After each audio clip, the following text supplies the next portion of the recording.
Klausimas, kuris yra svarbus, kalbant apie knygų grafiti, mėginant išryškinti ypatumus šitų įrašų yra grafiti ir tradicinės, ir knygų iš esmės oponavimas oficialiai kultūrai. Ir antra, tai knygų grafiti kaip piliečių tokia savotiška saviraiškos priemonė. Tai kalbant apie oponavimą oficialiai kultūrai, reikia pažymėti, kad jau nuo senų senovės, sakykime, Pompėjoje sienų grafiti rodo žmonių poreikį įsikalbėti, perduoti informaciją, cituoju, šmaikštų savo tiesioginės aplinkos palinksminimą tam tikrą.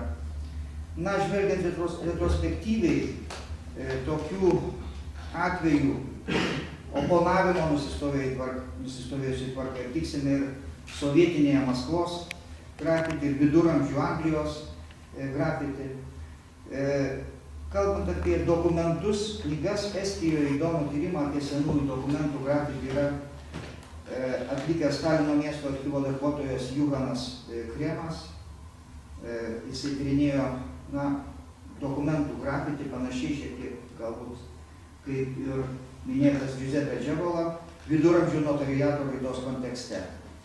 Deja, senosios Lietuvos visuomenė šituo požiūriu tyrinėta pakankamai epizodiškai, nors čia galiu pacituoti Vytautą Ališauską, esama ištakų paieškos diskursą ir raštiją reliatyvinančiais, tai yra santykis su sakytinė aplinka suvedančiais tyrimais. Citatos pabaiga. Bet akivaizdu, jog tokių, sakykime, tyrimų trūksta, nors turime tikrai duomenų apie Romos katalikų tikėjimą, puoselėjančių bendruomenių oponavimą su protestantų bendruomenėmis. Tarkime, Žemaičių vyskupijoje masiškai plito paskvyliai 17 amžiaus antroj pusėje. Vilniuje nuolat atsirasdavo mūrinių namų neaiškūs ženklai, galbūt tai buvo grafiti. 19 amžiui tokio oponavimo galima pastebėti spaudos draudimo laikais. Pavyzdžiui, kažką panašaus kaip grafiti naudojo kunigas Valkininkuose, Vydiškiuose, Giedraičiuose Silvestras Gimžauskas. Ne kartą skųstas žandarams, nes platino draudžiamą lietuvišką spaudą. Jisai, cituoju, rašinėjo savo lietuviškas eiles net ant koplyčios sienų, ant šventoriaus mūro, prie šulinio ir kitur, kur žmonės jį galėjo paskaityti, citatos pabaiga. Tai va tokia, sakykime, matyt, charakteris buvo žmogaus toks. Tačiau jis, sakykime, laikėsi savo linijos ir galima būtų taip suformuluoti, kad tokia pozicija vėliau transformavosi į literatūros kritiką.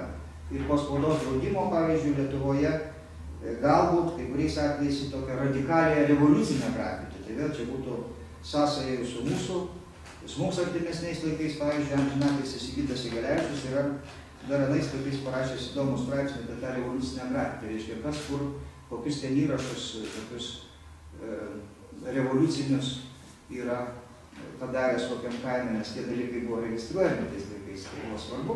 Bet dabar pasižiūrėjus šiek tiek įdomą, tie dalykai yra įdomus. Taigi, kyla klausimas, ar panašių, sakykime, oponuojančių kultūrų, tam tikrą prasme primenančių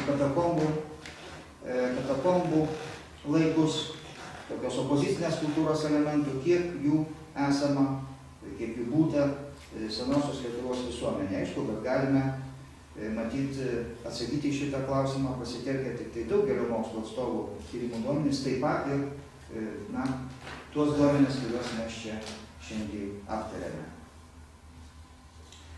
Ir dar vienas dalykas, tai knygų grafiti kaip piliečių saviraiškos priemonė. Šiuo atveju jinai akivaizdžiai siejasi su mano paskaitos pradžioje minėtojų ekodokumentikos tyrimų laukų, tokių pakankamai dar naujų Lietuvoje. Aš tik kelis paminėsiu tokius įdomius, galbūt mažiau žinomus atvejus, kai na, tai, ką mes vadiname knygų grafiti, fiksuoja pakankamai ankstyvi šaltiniai. Pavyzdžiui, ačiū Rimvydui Petrauskui nurodžiusiam šią informaciją, Vokiečių ordino magistro pavaldinio, galbūt Hanso Survilos karikatūrinis marginalinis portretas 1411 metais atsirado Vytauto korespondencijoje laiške. Ir tas portretas, cituoju, nupieštas veidas su labai ilga nosimi, na, yra žinomas ir greičiausiai šiuo atveju buvo pašieptas vokiečiams tarnaujantis lietuvis. Survila buvo Vokiečių ordino magistro pavaldinys. Nežinia, kas atliko šitą kūrinį, bet, kaip žinom, juoktis, linksmintis Vytauto dvare buvo įprasta. Čia buvo įsivaržama nemažai neužaugų, linksminančių dvaro aplinką ir panašiai. Dabar dar vienas atvejis, galbūt vėlgi mūsų istoriografijoje mažiau eksploatuojamas, tai yra Lietuvos statuto Slucko nuoraše 1621 metais paliktas eilėraštis rusėnų kalba, kurį galima išvesti lietuviškai, nu, bent jau pradžioje jo taip, Lenkijoje klesti lotynų, Lietuvoje rusinų kalba. Šito eilėraščio autorius yra kalvinistas Jonas Kazimieras Paškevičius, kilęs nuo Ašmenos ir oponavęs bent jau dalį Lietuvos didikų ir bajorijos, maniusios, kad čia Lietuvoje klesti ir turėtų vyrauti ne tik rusėnų, bet ir lotynų ar lenkų kalba. Na, kaip rodo tuo metu raštyje, taip pat ir jeigu dokumentinė, iš tikrųjų, tuo metu vyko tam tikras, nesvarbu, kad staigus lūžis, bet palaipsnis, kai pereinama tai prie lenkų kalbos, nes lotynų jau seniau buvo vartojama. Paškevičius, dar įdomus dalykas, buvo DK kanceliarijos tarnautojas. Kanceliarijos, kurios žinioje buvo minėtas statuto nuorašas, paskui jis tik atiteko Slucko jėzuitams ir dėl to gavo Slucko nuorašo pavadinimą. Buvo žemesnio rango tarnautojas, įsitarnavo, gavo privilegijų ir panašiai. Bet šitas eilėraštis išreiškė, na, tam tikrą, manyčiau, kad tikrai nedaugumos tos oponuojančios dalies LDK piliečių nuomonę dėl rusėnų kalbos. Aišku, tai yra baltarusiams bent jau dabar, tai yra vienas iš labai svarbių ir ankstyvų šaltinių, rodančių, kaip jų, sako, kaip teigiama istoriografijoje, kad, na, LDK buvo baltarusių valstybė jau tais laikais, buvo rašoma, kalbama baltarusių kalba ir panašiai. Bet žinoti ir, sakykime, nagrinėti tokius dalykus tikrai turėtume, lygindami su panašiais tekstais. O tų tekstų tikrai yra nemažai, ypač kalvinistų, protestantų apskritai aplinkoj. Paminėčiau čia Kęstučio Gudmanto tyrimus, pavyzdžiui, surastus Jono Venclovaičio Gruždžio autobiografinius įrašus knygoje, spausdintoje knygoje Viso pasaulio kronika. Minėtas Gruzdys irgi buvo evangelikas reformatas,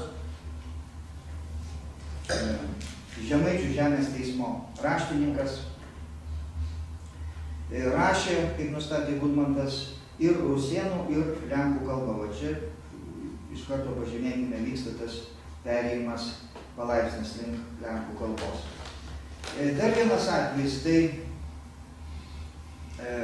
Pauliaus Daumanto Siecickio tekstai irgi palikti knygoje. Saugomas šitas dokumentas čia, Lietuvos mokslo akademijos Vrublevskių bibliotekoje. Tai yra dienoraštis užrašytas Grigaliaus ir Žarnoveco evangelikų postilės apgynimo puslapiuose. Apima beveik 10 metų laikotarpį. Na, galiausiai vėl noriu pabrėžti, kad Siecickis minėtas irgi buvo ne katalikas, o evangelikų reformatų tikėjimo uolus išpažinėjas. Dabar Almanto Meilaus tirti 17 amžiaus antros pusės irgi panašus, sakykime, dienoraštinio arba dokumentinio tipo tekstai.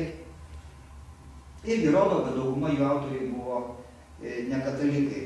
Tai aš čia visą tai akcentuodamas čia tęsinys to Sietsickio dienoraščio, o čia štai turime tų vadinamų namų knygų arba šeimos kronikų fragmentą kalendoriuje, kurį yra atradęs ir tyrinėjęs istorikas Armantas Meilus, tokių vadinamų namų kronikėlių, kurios turi neabejotinai dokumentinio žanro požiūrių, nes čia kalbama apie tokius asmeninius dalykus, yra ir daugiau.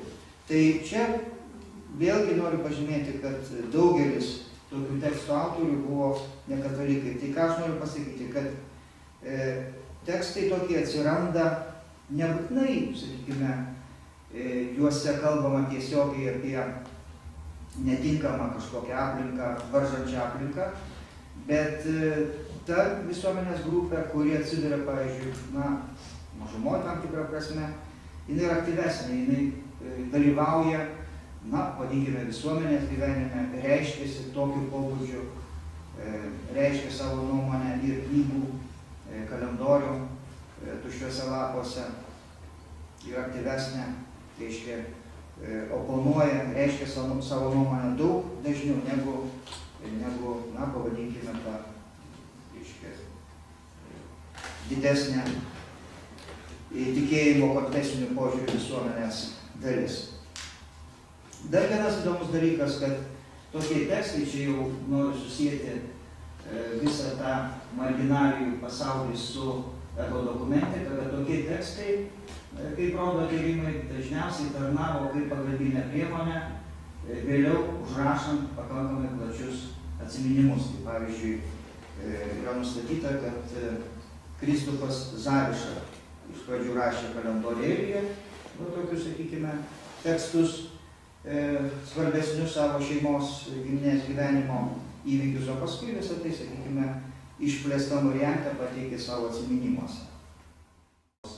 Tęsinys, o štai čia šiek tiek šoktelkime į 19 amžiaus antrąją pusę irgi kalendorius ir irgi tekstas, turintis tokios kronikos, gyvenimo, tokios istorijos elementų, taip užrašytas jau praėjus, sakykime, porą šimtų metų, bet panašumų tikrai esama daug. Taigi kalendorių šito požiūrių tikrai galima tyrinėti, reikia tyrinėti, registruoti, kadangi visada, manau, tyrinėtojai atras vieną įdomų įrašą.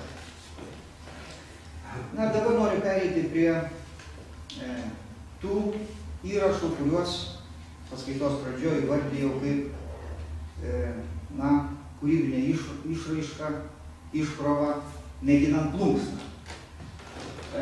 Aš čia parinkau tikruosius, sakyčiau, plunksnos mėginimus, pakankamai įvairius, gražius, iš neseniai publikuoto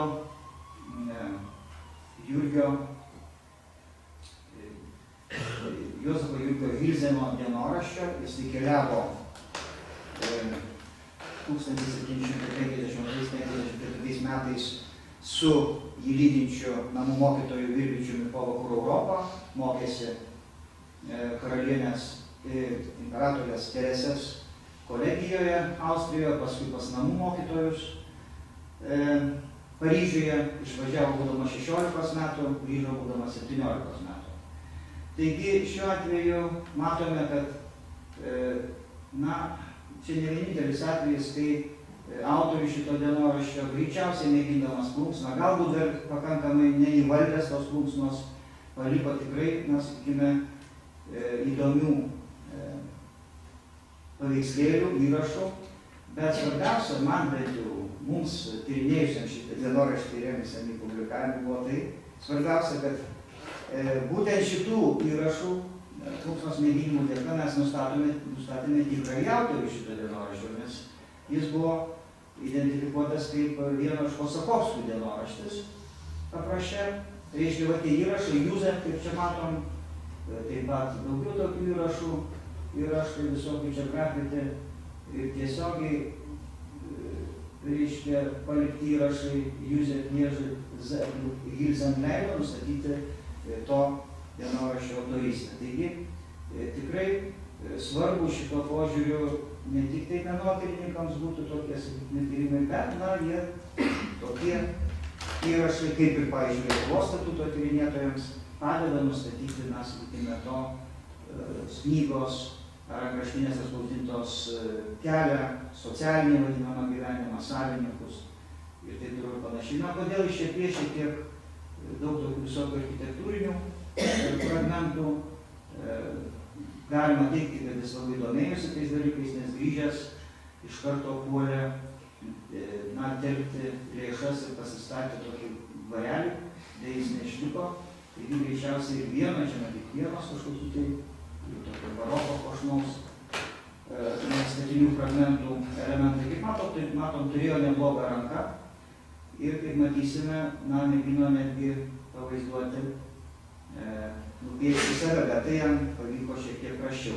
O čia matome transporto priemonę, kuri, na, jaunam vaikinui 16-17 metų tikrai buvo labai svarbi, ne tik tai kaip keliavimo priemonė, bet jis rašo savo dienoraštyje labai daug, pavyzdžiui, Paryžių nuvažiavęs, apie tai, ką mato, kokios ten karietos, kaip jos yra ir pagamintos, ir svarbiausia, na, vėlgi jauną žmogų tai domina, kaip ir dabar matyti automobilių, sakykime, gerbėjus, na, sakykime, kainą ir kokiais ten, sakykime, auksų papuoštos karietos nuvažiuoja kažkoks kunigaikštis. Visą tai yra fiksuojama, tai buvo labai svarbu.